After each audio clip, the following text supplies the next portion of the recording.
In the spirit of reconciliation, Grab the Trace acknowledges the traditional custodians of country throughout Australia and their connections to land, sea and community. We pay our respects to their elders past and present and extend that respect to all Aboriginal and Torres Strait Islander peoples.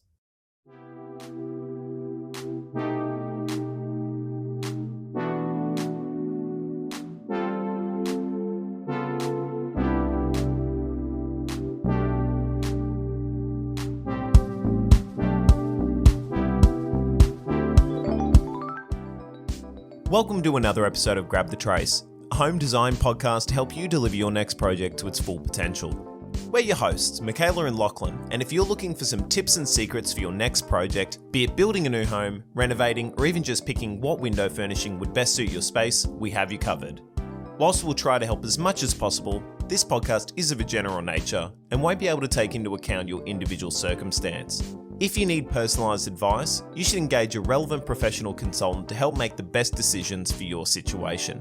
This episode, we're discussing wardrobes, so stick around, pull up your plans, and let's grab the trace.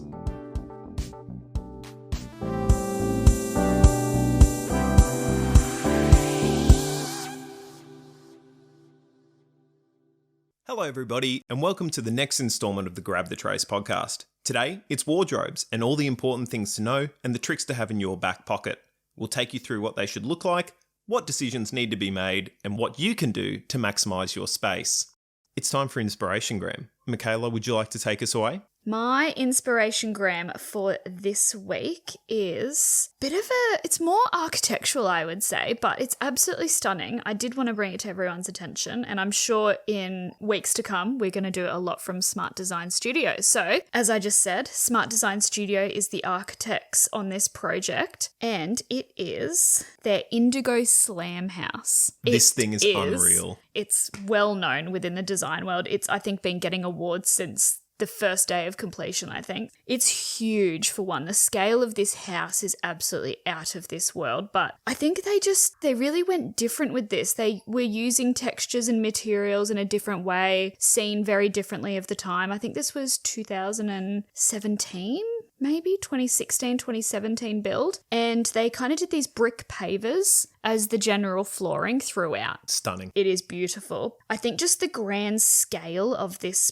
house and this project, it feels so commercial. Like, it really does feel like a massive commercial space, but the owner of this particular project owns a art gallery. So obviously very inspired by commercial spaces, beautiful open plans, huge spaces. I can't even get over like these ceiling heights in this like grand foyer. Just quick counting, probably about 50 billion stairs, I reckon, to get up to 50 billion. That's pretty conservative, I'd say. 50 billion stairs, but each one of them beautiful. Oh, they've got a glass bridge. Like, who doesn't need a glass bridge in their house? It is absolutely stunning. But in particular, I wanted to bring to focus the interiors of this space. So the kitchen in particular, they have this beautiful coved ceiling detail, and then they've replicated this in like this finger pull detail on the kitchen cabinet. So it's like all formed stone. They've got this beautiful curved stone piece above the sink. Like, it is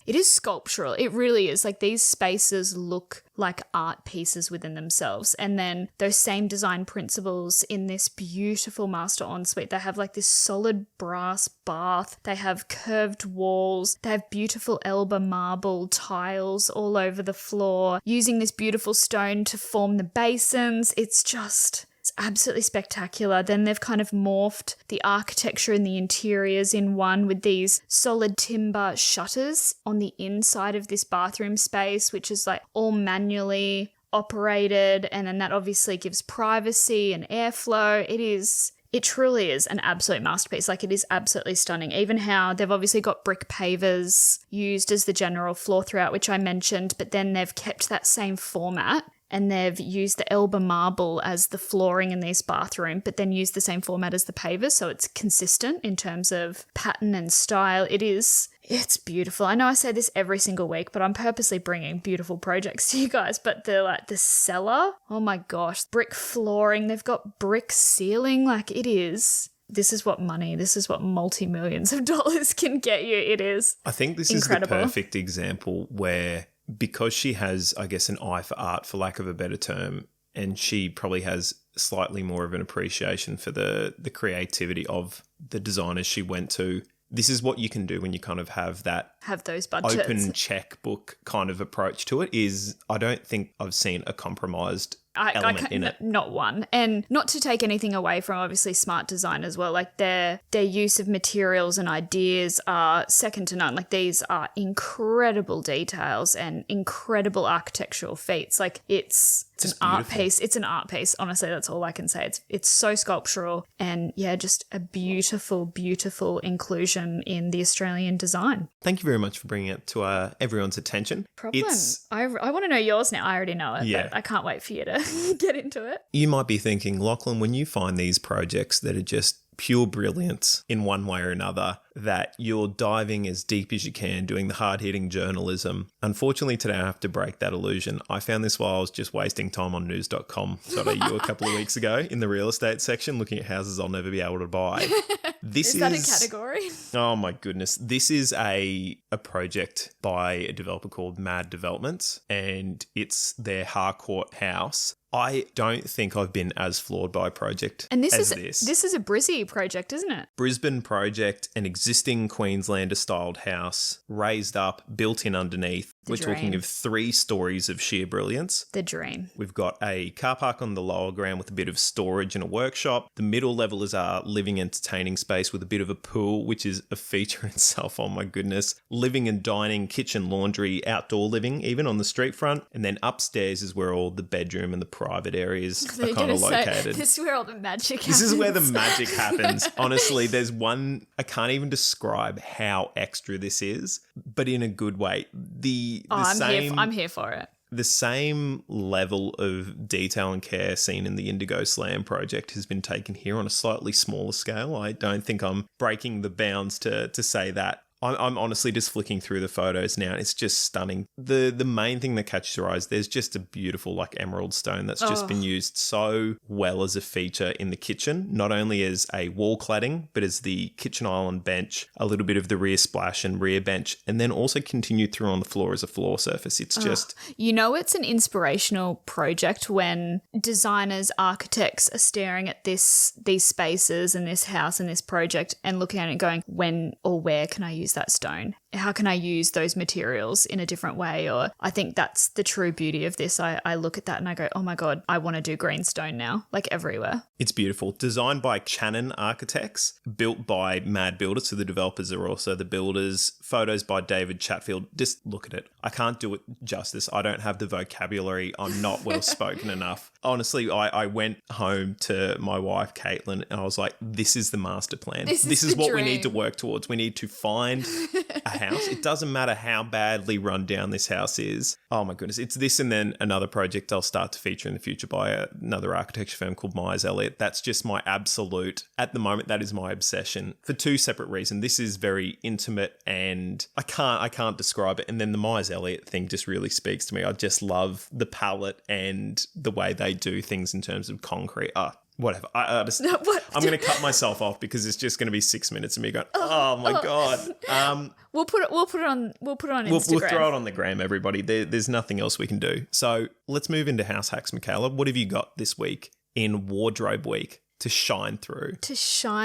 Well, quite fitting. Being wardrobe week, I have a house hack relating to wardrobes and probably a simple one. Similar to what I recommend in kitchens with appliance cupboards, similar to laundries, which I always want to have a little cupboard tucked away for our charging back. Tucked away there? Yeah, little hidey spot for all the goods and gadgets. Same thing with our master wardrobe or our walk-in wardrobe. I love, love, love almost like a charging station cupboard. Oh. Yeah, so this is what, again, my husband Brock is very happy to have his side. So we've got equal galley kind of style wardrobe and I'm not allowed on his side. If you think Donald Trump's a good deal maker, Brock has absolutely pulled off the steal of the century with this. He has. And look, kudos to him, I get it. He's done half the reno along with me, so he deserves half the wardrobe. However, I have a lot more than 50%. There's a lot of empty shelves on Brock's side. Yep, but it's his side, so I'm not allowed to touch it. It's so annoying. But anyway, on my side, I've kind of done, and I'll go into it again when we go into obviously wardrobes in more details, but I've got a whole cupboard, a whole double door cupboard just dedicated to shoes because that's my little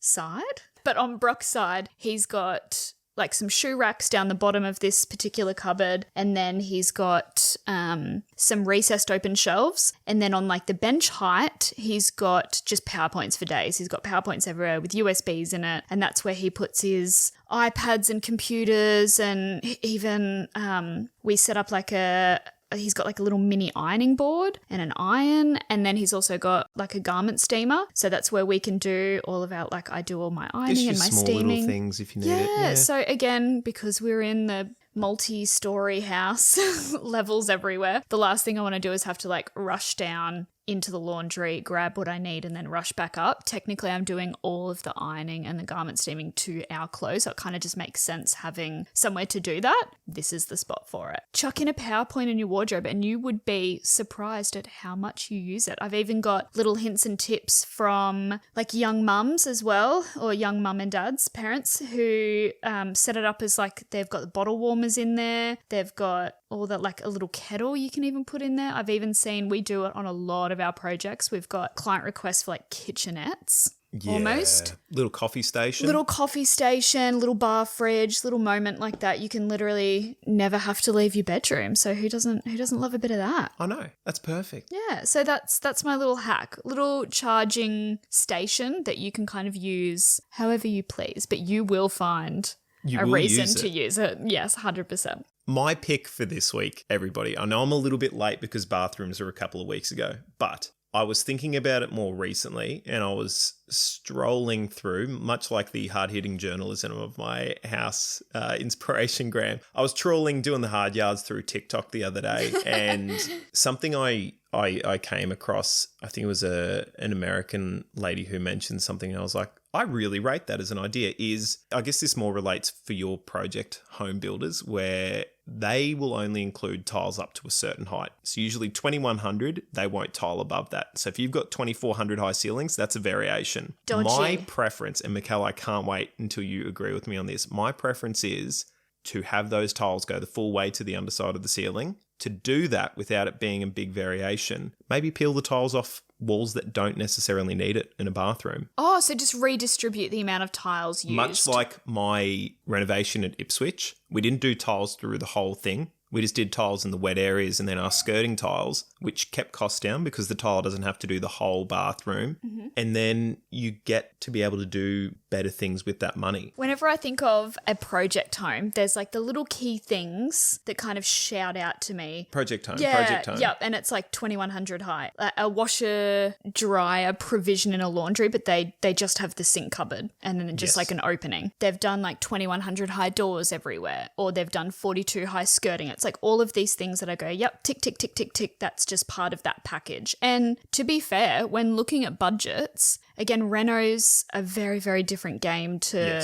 project homes. So they're, I obviously personally haven't gone through that process. So to watch the dollars or to look at all of the dollars on a page and be like, do you really want that? And there's a value to it. Oh, that's a lot tougher than in a reno game. Yeah, like I can 100% attest to how difficult that would be, because renos, again, I've done this over a 4.5 year period. Our costs are staggered significantly. Yeah. And when you're doing a lot of the work yourself, that's where you're saving a lot of money. And obviously being in the design industry, there's other benefits that go along with it. There's other benefits as well. So, all of these costs can be staggered. But yeah, that would be pretty hard hitting, seeing it all on a page and being like, but do you really want it? Because it's going to cost this much extra. And you're like, you really start having to value what you're putting in. Yep. So all these little tips and tricks, especially that one, I would never have thought that that's even an option to be like, oh, I don't want it just to 2100, but I can redistribute those tiles how I wish and maybe go up in budget for those tiles and reduce the quantity of it. Another thing I don't think we really talked about too much in bathrooms, but we can touch on in a future episode when we get to finishes. But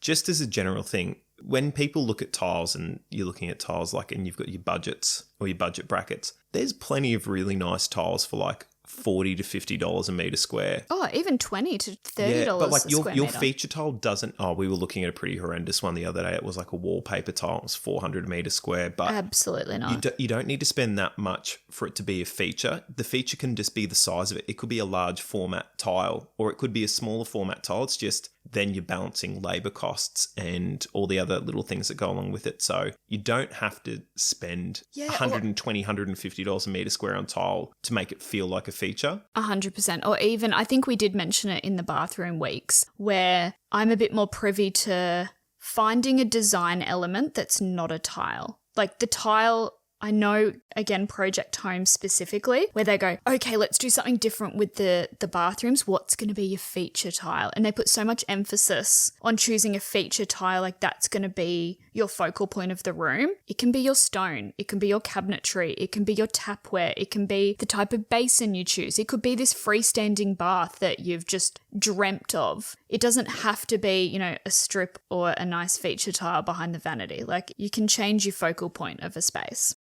I think it's time to move into our wardrobe segment now, everybody. I'm excited. Mikaela, to kick off our wardrobe segment, we're going to mix it up a little bit to how we've been doing the other rooms. I want to talk about what layout options or what type of wardrobe options you, the listener, have, or us as designers have to use, and kind of the situations that they would be applicable or suitable. So would you like to take us away? Yeah, let's do it. So obviously when we think of wardrobes, it automatically associates with a bedroom. We've got our typical straight wardrobe or our hinged or sliding mirrored door typically. So that's what we call our like bed 2, 3, 4 kind of wardrobes, or our standard bedroom wardrobes is our straight, be that sliding, mirrored, sliding or hinged. And then we go into our walk-in robes. So these can be completely closed off rooms with cavity sliders, as I mentioned in previous projects, or a completely separate room hinged door. These could be completely elaborate walk-in wardrobes with dressing rooms and,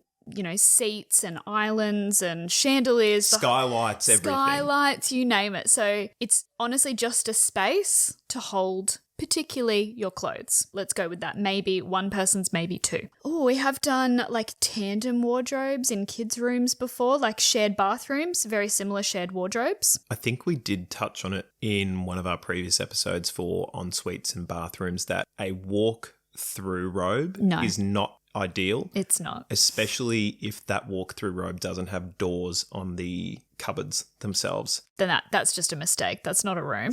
And the reason for that is steam. Steam, moisture. We want our clothes as far away from water and moisture and steam as possible. So even if it is a walk-through wardrobe because the floor plan just doesn't allow for any other configuration, completely fine. Please put on hinge doors. And I would even try and then incorporate doors within doors, which I'm not the biggest fan of because it seems a bit redundant to walk into a room and then to open a cabinetry door to then open a drawer. I don't like doors on top of drawers, but in this case, if you can't avoid it and the shower's very, very close, I would just put doors within the wardrobe. Agreed. With our walk-through robes, just to provide me a little more clarity on that, it's the fact that you use the wardrobe as a transition space into something. Usually en-suites, maybe sometimes. Do you mind walking into a master bedroom and then the wardrobe being right there at the beginning, almost in your hallway space? Not as offensive, and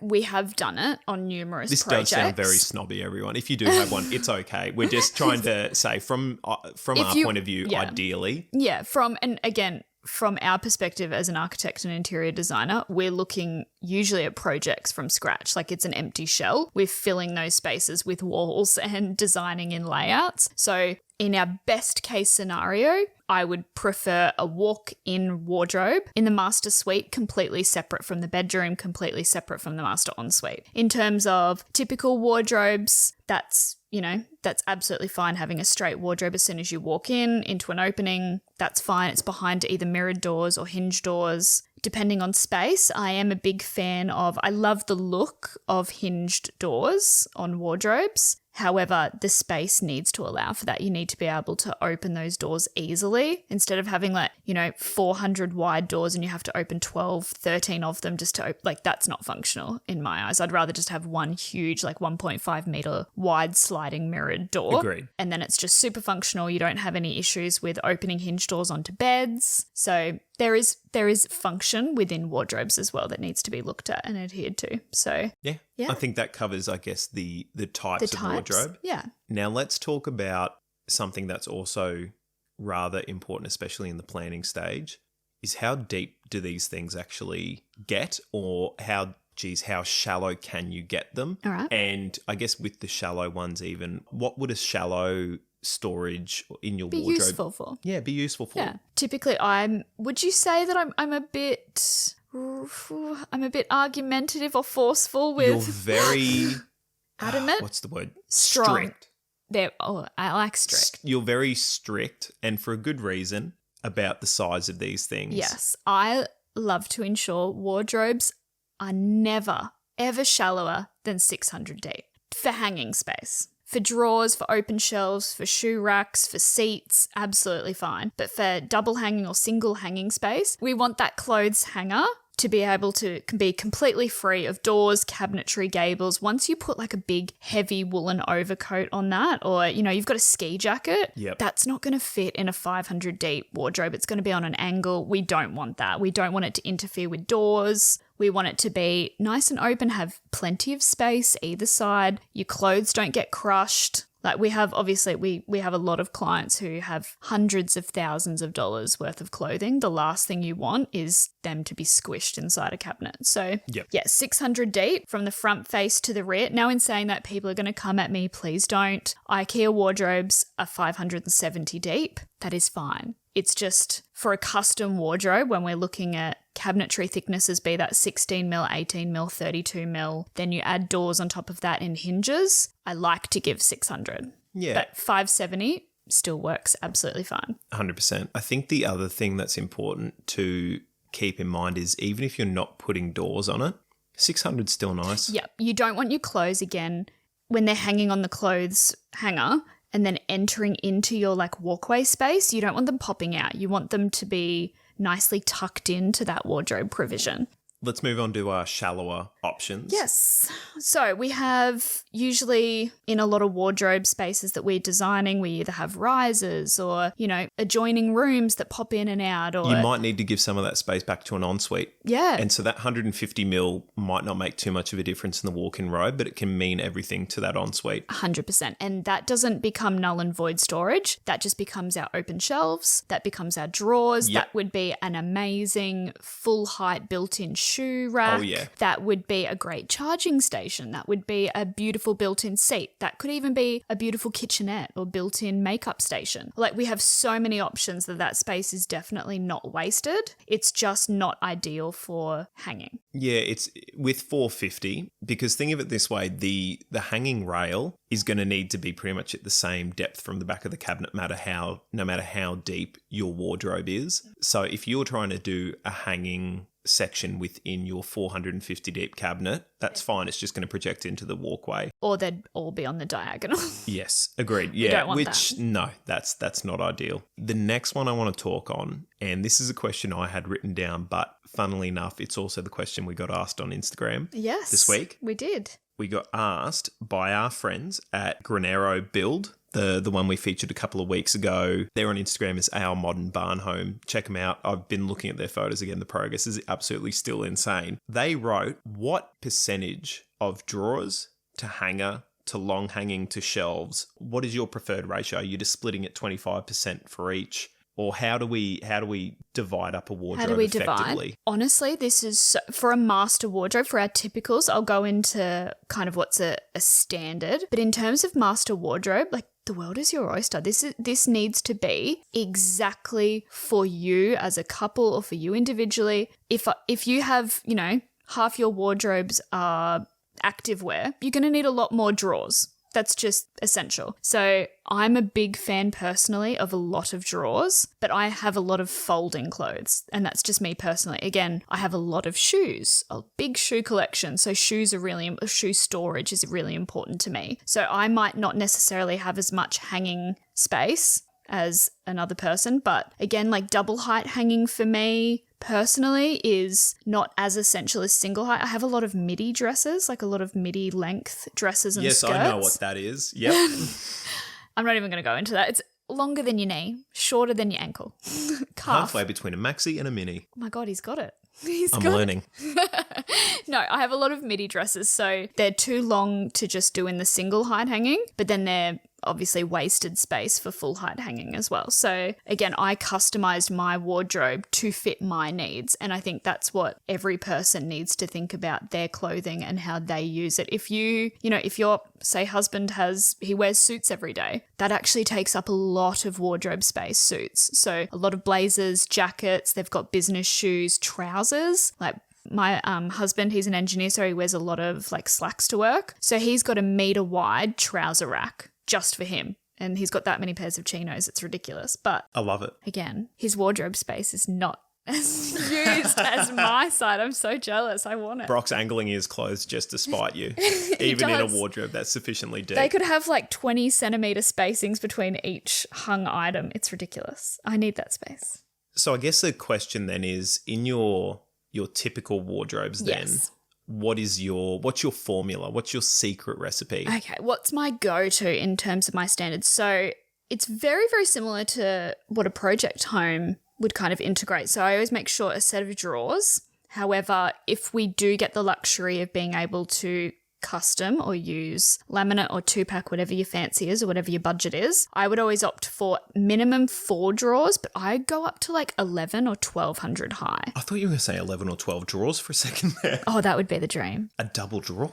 Well, that's literally the dream. We're talking 11, 1200 from the floor. From the floor. So that will get you probably 5 drawers high. Nice. Maybe 6 if you do like a little skinny drawer up the top, which is great for like underwear, socks, bras, that kind of thing. So having the option of open shelves above those drawers gives you great flexibility in storage. So if they want to just fold their clothes and be able to pop that on the open shelves, great. They can have baskets. They can have, little fabric boxes. Yeah. They can, even like little kids. I remember like as a kid, you'd always put like, your favorite little toys on there. Again, teenagers, they can put their aftershaves, perfumes on there. It's a very transitional, great use of space. What's the Britney Spears perfume, Toxic or whatever it is? What? What's the Britney Spears one that everyone wore? The hot pink one, Fantasy. Fantasy by Britney Spears. Oh my God. Then I divide the rest of the space, or typically the width of that, about 600 if we can. Sounds good.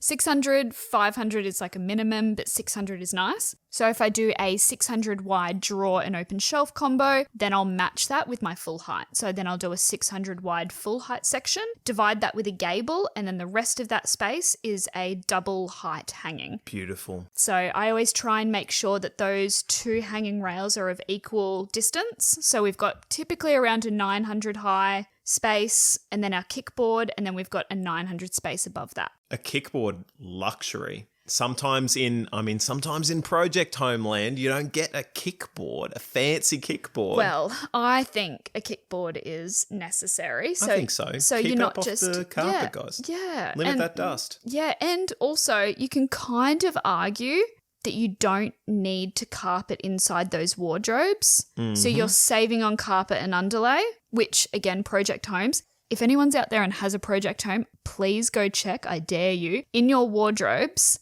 100%, I doubt that they would have done underlay underneath the carpet inside the wardrobes. I'm going to have to go and do research at home. That's where they skip. Yeah, go have a look. And they wouldn't, because it's not a walkable surface, so they Damn. So they save costs. It's like they'll save maybe $100. $1.50 on $100 across the whole of a house. Yeah, okay, that makes sense. But yeah, they won't put underlay underneath the carpet in the wardrobe. That. Yeah, go check it. I bet you they didn't. Maybe you can kind of come back to them and say, all right, instead of carpet and underlay. Let's save on that, but I just want a cabinetry base. Yep. And I want to be able to get that kickboard because it's great to, again, not put shoes and because I use that, like everyone uses that space. They put all their shoes and their boots and their bags all on the ground when it's limited. So if you've got a kickboard, pop that up, pop all your shoes on top of that, and then it's just an additional shelf really at the end of the day. Another question I've got for you.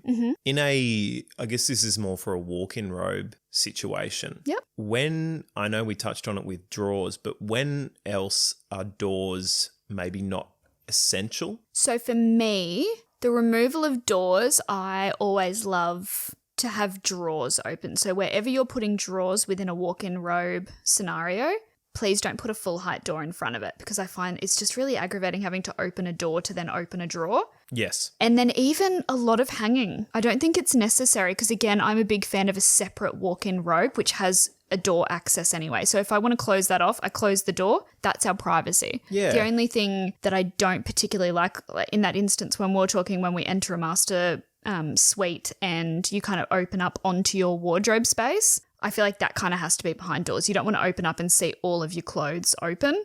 I'm a big fan of, again, I like everything neat and tidy and in its place. And a walk-in robe for me is already that set of privacy. You don't need to put a door on it again. In saying that, in my own walk-in robe, again, I've got a separate walk-in robe, separate cavity slider that I can close off, but I've got 4 kind of like tall units that have doors on it for specific reasons. So for shoes, that's to close off smells and to protect them as well. So I don't want smells, that's huge. Yeah. So again, with all of like my runners and like all of my Reno gear, like I don't want that. Your Reno rags. Reno rags. My Reno rags. That's a callback to the first episode. My Reno shoes. I think I have like, I'm not even kidding, 10 pairs of shoes and they've all got paint and yeah. like, All it takes is one missed paint stroke and you're like, well, those shoes are done. Yeah. Or you're like, no, I'm not Renoing today. I'll just do the Bunnings trip. And then you end up like, yeah. I've lost so many good jumpers. See? And you get like one splatter of paint. I had like a really nice Nike jumper for maybe 3 weeks and Caitlin's like, I wouldn't wear that today. And I wore it and now it is covered in white paint because even though I wasn't painting, I accidentally bumped into walls. See, it happens. Into architraves. Well, all of these clothes still need to go somewhere because we still need them. So for me, shoes, I love to close off for smells, and then handbags, especially not me, but designer handbags when we're talking about our like clients. Those are really expensive shoes, really expensive handbags. We don't want dust on them. I know that sounds really silly, but actually, that's it. That's dust. But literally when you're spending, potentially tens of thousands of dollars on handbags, the last thing you want them is just sitting on a shelf collecting dust and getting grotty and dirty. Like, agreed. Put them behind beautiful like glass doors even so you can see them. They're always protected. They look on show, but then hiding smells and eliminating dust. I love it. Let's go on then. So that's our standard rules of a wardrobe, would you say? Yeah, principles. Principles, I like that. The fundamentals of a wardrobe. Fundamentals, yeah. Heights of wardrobes, I think maybe this relates to what we were saying a couple episodes ago in terms of anything above, with your cabinetry, anything above 2,700 is custom. Is that right, or is it 2,400? 27. Again, I'm in like IKEA land at the moment, and I know they come in like 2.1 or 2.4. Correct. Well, I think give it's or take 2070 high and 2360. I don't know, something weird. 2330. And the only reason for that is so you can actually tip it up in the space. There you go. So yeah, they're kind of our like IKEA wardrobes, but again, when you're doing custom, 2.1, 2.4, 2.7, 3 meters. To me, it's lining up with the other finishes. So don't think of just wardrobes as standalone joinery carcasses that it's going to have its own height and this is the height I have to adhere to. What are your door heights throughout your house? What are your kitchen cabinets doing? What are your linen doors or your, any sort of cabinetry, even your window height, like in your external windows and doors, like what height are they sitting at? If they're at 2.4 and then you've got just your wardrobes at 2.1, like that might look odd, or vice versa if you've got 2.1 everywhere and then you got 2.7 wardrobe. Save yourself the money. The bulkheads over wardrobes don't look out of place. No, not what at all. you can even do, here we go, another little hack. If you've got 2.1 doors everywhere else or 2.4 doors, just use the bulkhead, save yourself a little bit of money. Yeah, just 100%. Keep to a standard carcass size if you are going IKEA. Yep. Do that in, build the bulkhead. There's so many tutorials and ways to do it online. And it's just such an easy thing to do. Yeah, I think I even mentioned it like maybe. You sure did. Did I? Yeah, Yeah, in my building it's blocks. definitely been a house hack or something. My building blocks with like the IKEA carcasses, build them up, put your skirting underneath, but then again, put your architraves all the way around it, build that bulkhead in. It all looks fully integrated then, and then you can just do really simple IKEA white doors, and then again, custom handles. Pick your beautiful joinery handles, make it The jewellery. Make it the jewellery. The jewellery. The jewellery. Oh, he's learning. Look at him. The jewellery.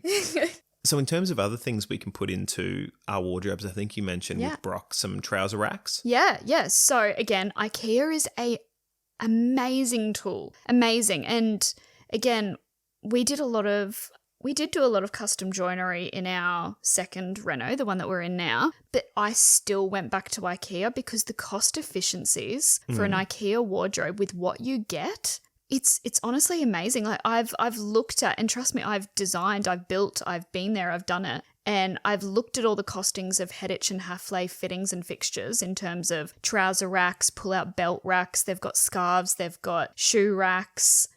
It's so much more expensive, and it's exactly the same. Like you're literally being able to house the exact same amount of storage. There's no functional difference necessarily. And if you're doing doors, most of it's hidden away. A carcass is a carcass. Yeah. And even, as a walk-in wardrobe, it comes down to function. Like 90% of it just needs to be able to house as many clothes as possible and be able to get in, grab what you need easily, see everything. There's no point having, 100,000 pieces of clothing and only being able to see 20, and they're packed in boxes or they're shoved in drawers. And like, if it doesn't fit, you need to accommodate the wardrobe design to allow for that. Agreed. Or heaven forbid, you need to colour your clothes. Heaven forbid. I mean, you're not taking tour groups through your walk-in robe. No. You're taking them into your powder room. We mentioned that a couple of weeks ago. We want that to be front of house, back of house. Beautiful. Yeah. Back of house, private, Yep. just for you. Just for you. Just keep it functional. Yeah. So we've got trouser racks. I know they do tie racks as well. Tie racks. Tie racks, belt racks. Yep, belt racks, scarves. They do shoe racks. I think shoe racks are a big one. More, and again, I rate IKEAs. I think they honestly have the best. They've got some fixed angled shoe shelves, but then they've got so many pull-out shoe racks. The only ones I do recommend more so when you're looking at IKEA, they have ones that are like a flat board and then like a metal bar. Don't go those ones. Go the ones that are like 2-tier and they have one lower shelf and then one recessed upper shelf. Yeah, yep. It's like a double-decker shoe rack that's pull out. Go that one. Don't do the one with the metal bar that you kind of put the heel over the metal bar. Yeah, you want the one that kind of looks like a sled. Yeah. Like if you were going sledding. Yep. in Literally. the United States. Yeah, the only setback of this, and this might be another house hack, if you do dare say. So all the IKEA fittings and fixtures, in terms of like the shoe racks, the trouser racks, all of that, they only come in 2 colours. So they come in like this grey colour, a dark kind of, it's almost Spacey like a grey. Yeah, like charcoal. Let's go charcoal grey. Charcoal grey. And then, or a white. And not necessarily everyone's dream wardrobes are white or this particular grey. So my little hack, get all of your fittings and fixtures, spray paint them. Oh, that's huge. Spray paint them, but in like an enamel paint. Like, I'm not saying go out and get, cheap. You can get like car spray paint. Yeah. Like proper metal paint. Rust-Oleum is a brand, I think. And you can spray them any colour you want. That's genius. I was going to drop in one where you can sometimes go and buy, especially with your hanging, like your hanging rails, you can sometimes just go and get they do all the different kind of metals and finishes for like your curtain rod holders, like your curtain rods. Yep. Those sometimes come in brushed brass. Those sometimes come in all those Bronze, different, like a brushed full matte nickel. black. Yep. Those come in those. So I think probably spraying it'll be cheaper because the 100%. IKEA ones are really tough to beat on price. Yep.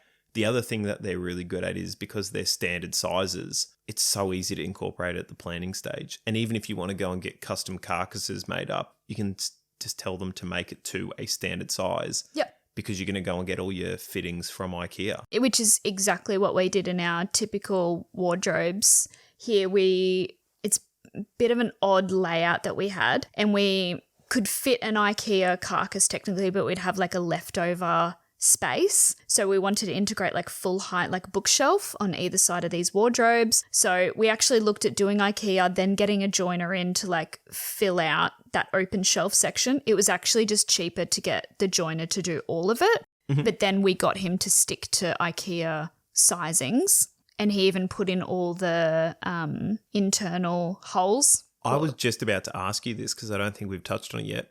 Adjustable versus fixed shelves. Depending. Depending. So I'm all for, like in my shoe section, 100% adjustable. Every woman will absolutely vouch for like the knee-high boots, the short boots, the ankle boots, the Your heels. Wedges. Honestly, I'm adjusting mine all the time because You've got to refresh the catalogue. you're like nearly we're made a Dance Moms reference. Oh my God. You've got the pyramid. You've got to reorganise the pyramid. Who's your star performer?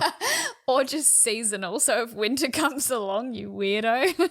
No, I'm always like moving all of mine around because again, I need to get like, all my mules and my summer heels out. And then if winter comes along, my ankle boots, tall boots. And your like tall, like my tall over the knee, like leather boots, they need to fit somewhere. They can't fold. Yeah. You need them full up. I always, again, before we did our extension and our master wardrobe, I actually just went categorically through my wardrobe and looked at each item and I'm like, okay, how many shoes do I have? Right, I've got like 100 pairs of shoes. How am I going to store those? What's the height of those? I looked at my gowns. How many full height gowns do I have? How much full height storage do I actually need to house those? And then same thing with like all my activewear. I've got a lot of activewear, so I needed a lot of drawer space. So all of these things definitely influenced how I fitted out my wardrobe. And everyone's going to be different. Everyone's going to be individual. So have a look at what you've got in your wardrobe before you even start looking at what you can put in your wardrobe. That's a good idea. That's a really good idea.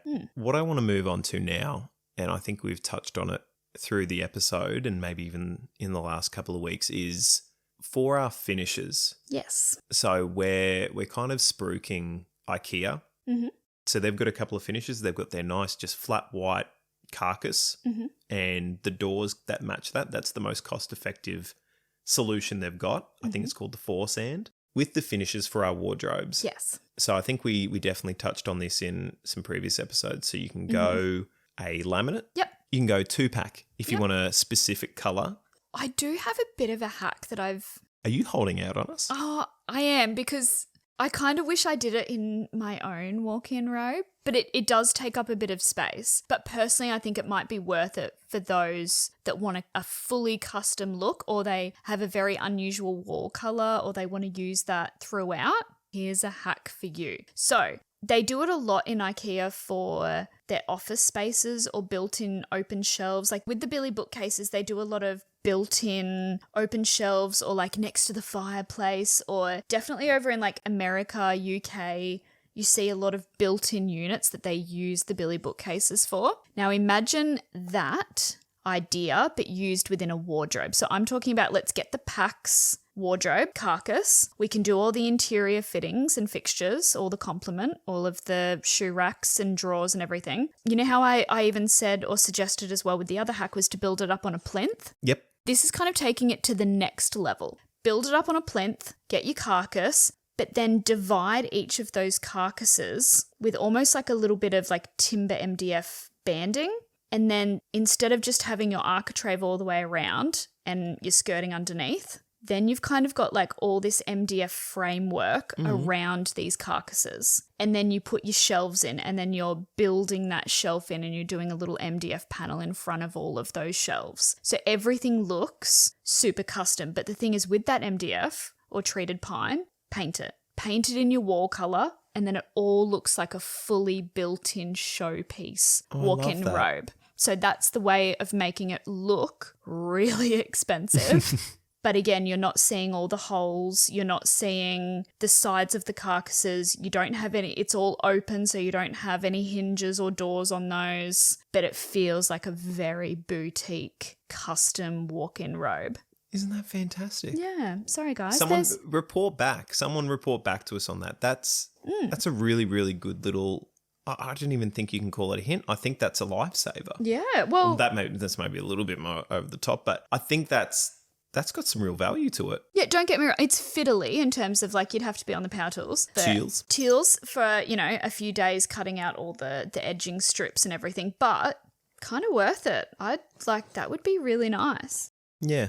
And then again, maybe you're saving on hinges and doors. So as we've mentioned previously, maybe the option here for a cost-effective solution is to go more budget-friendly with the doors and then to potentially look at blinging it up with our handles instead, using that to elevate the whole thing. Yep. And then we've just got our nice standard carcass internally. Interior. Yep. You don't need to see it's going to be covered by your clothes anyway. I mean, in terms of handles, we might put a few favourite ones out there in terms of suppliers. Low & Co, Kathy, we'll hit the gram up. Designer doorware, there's so many. Kick height and type, we talked about this. Build the plinth up if you're going IKEA. If you're going a custom one, what you might want to do is if you're doing, say, really bespoke high skirting in your house, maybe we get the kick to match that. Maybe we do go 185 for the kick. Let's do it. If you've got the ability to have that spare. I mean, I wouldn't do it if you're really cramped on height in your wardrobe. Functionality is the key here. Yep. Lighting, I think just in a walk-in robe, for instance, like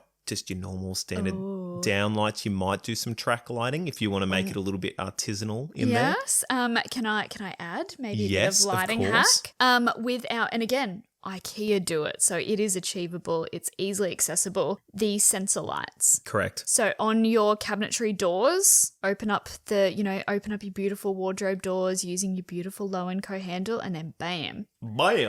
Internal lighting. It's all censored. It's, obviously censored on when that door opens. It makes it feel, again, very boutique, very expensive, but it's such a small, inexpensive luxury that I think just elevates a wardrobe. Lighting is huge in a wardrobe. It's one thing that I think integrated lighting in general in wardrobes just really elevates and just makes it feel so bespoke, so custom, and it just, brings it to a whole nother level, I think. I love that. I as a bit of a basic B, if I walk into a project we've completed or an open home and I open those wardrobe doors and I see some LED lighting, I lose it. Yeah. I'm like, oh my goodness, Caitlin, this could be a steal. We should buy it. It's ours. Amazing. No, another light hack as well that I did find that when done minimalistically, like not over the top, when done very, very simply, when they recess LEDs into the side of the carcass. Yeah, it's quite nice. Yeah. Lachlan knows what I'm talking about. Like vertically down the whole length of the carcass.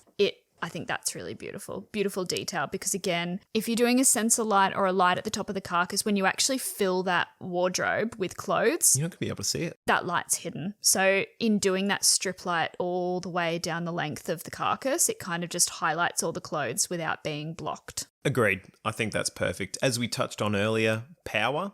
Very good for, say, you do have, I think we mentioned it a couple of weeks ago, you've got the beast of a vacuum cleaner. Yes. Got to have one out on display so you can plug into that. A couple within your wardrobe for things like, say charging you do have a little station. makeup station in there or charging. Yeah, you're right. I don't think we touched on it, but, we very, very slightly, we said the makeup station. Mm-hmm. That's actually like a huge request in a lot of our clients' wardrobes to be able to have an area to do hair and makeup separate from the ensuite. So again, I only like to integrate those in wardrobes if they have one natural light. So be that a skylight or hopefully a natural light coming through a window. Mm-hmm. Makeup stations, kitchenettes, we did mention. So again, if you're wanting to integrate like a bar fridge, I always like to design for the for the maybe. So it might not necessarily be used as a bar fridge at the beginning from day one, but if you put a PowerPoint down low behind open shelves, it's there if you want it. It's there to be used if you change your mind. Having a flexible wardrobe space, I think, is just necessary in this day and age. It just... Yeah. You have no idea how much... Well, I have no idea how much more clothes I'm going to need to store. Yeah, you never know. Fashion's cyclical. You might need to hold on to it for a cycle or two. Let us also not forget that we all need power for our refresh butlers, for our at-home dry cleaning, everybody. We haven't talked about that yet, but I think we did cover it pretty heavily when we were going through, it might have even been our laundry episode. Yep. Great spot to have it. Yep. again, the same principle that I don't want to go all the way down to my laundry to grab my like garment steamer. Same thing. If I had a refresh butler in there, it's where all your clothes are. It kind of just makes sense. Yeah. A safe. That's another thing that we've put in a lot of clients' homes. Just, little... Yeah,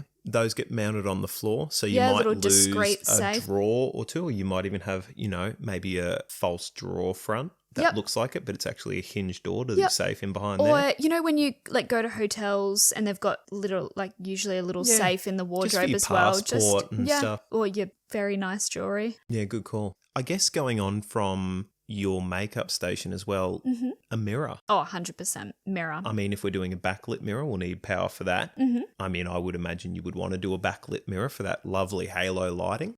Oh, look at him. He knows all the terms. He's too knowledgeable these days. No, I'm a big fan of, as well, when we're on mirror and power and lighting, if you're doing a makeup station, I did kind of touch on natural light and having natural light near that makeup station, but effective lighting where there's a mirror. So be that a full height mirror on, even on the inside of a door, if that's the only space that you have, it's better than nothing. So put that, fixed mirror on the inside of the door, put it on the spare wall, make sure that you have a full height mirror within your master suite somewhere. Check yourself out. Yeah. You're allowed to do it. You're allowed to know you look good before you leave the house.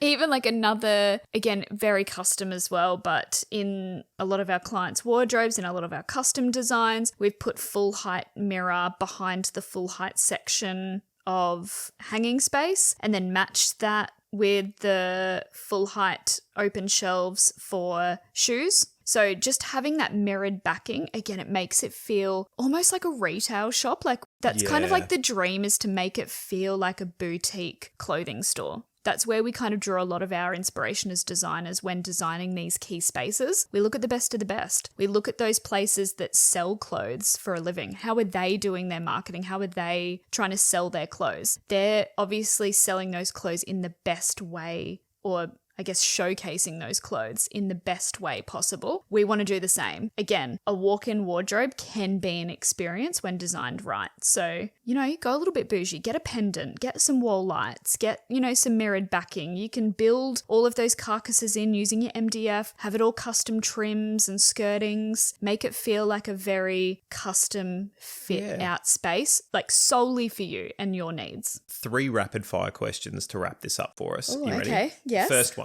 We touched on how deep a wardrobe needs to be. Yep. If you're doing a U-shaped wardrobe or you're doing just 2 straight wardrobes, what walkway do you need? And this kind of extends if you're doing a wardrobe with just cupboards on one side. Like in my house, we've got a setup where you've got the bed with a wall behind it, but behind that wall is the kind of little corridor robe space with the wardrobe. How wide do you need there? Oh, this is controversial. For me personally, I like to aim for 1,200. Yeah, I guess it's almost like our laundries. When we were talking about that, we want as much space. So if you've got a door that's open, you can still move past. In our home, because we kind of went and put IKEA cabinetry in after it was completed, we've only got 700 maybe even just 700 between the face of our IKEA wardrobes and the wall, and it's tight. I mean, I'm a pretty svelte looking guy. I can only just squeeze past when those doors are open past 90 degrees. I think at an absolute minimum a metre, but as you're saying, 1,200, if you've got drawers and you need to pull those the whole way out, give yourself the comfortable kind of ability to move through. Now, this is the next rapid fire question is, how much space do you need if you're doing a U-shaped wardrobe again, from one set of cabinets on one side to the other, if you want to put like a little banquette seat in the middle? Ooh, I'd say 2.5 metres, metre either side with a 500 seat in the middle. Yeah. Well, sounds about right. Yep. I'd go down to like a 900 walkway, and then if you can get like a 450, like that would be the absolute pinch. Final one I've got for you. Okay. Wardrobe doors that have glass panels in them. It's a no. It's a no because it's just fingerprints, marking. If you want your things to be seen or on display, there's other ways around it. Yeah, just no. It's just a no. I know like IKEA and they do look nice. Like, don't get me wrong. It's just they look nice when everything's folded and it's perfect and it's in a shop.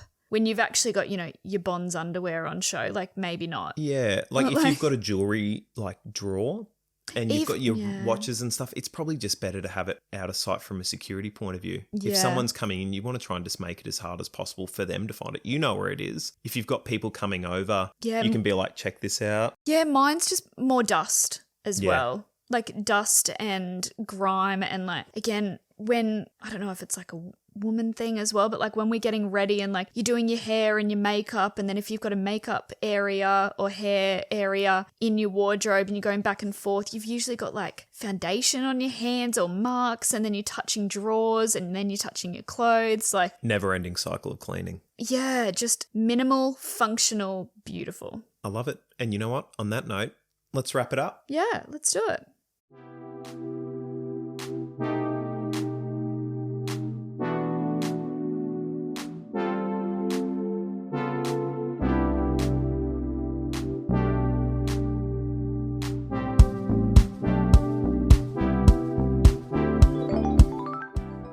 For our next episode, we're going to rotate over to probably the unsung heroes in some houses, considering everything that's going on with COVID at the moment. We're moving on to our storage, our linens, and our little study area or study nooks at home for those work-at-home solutions. We just want to touch on those leftover spaces.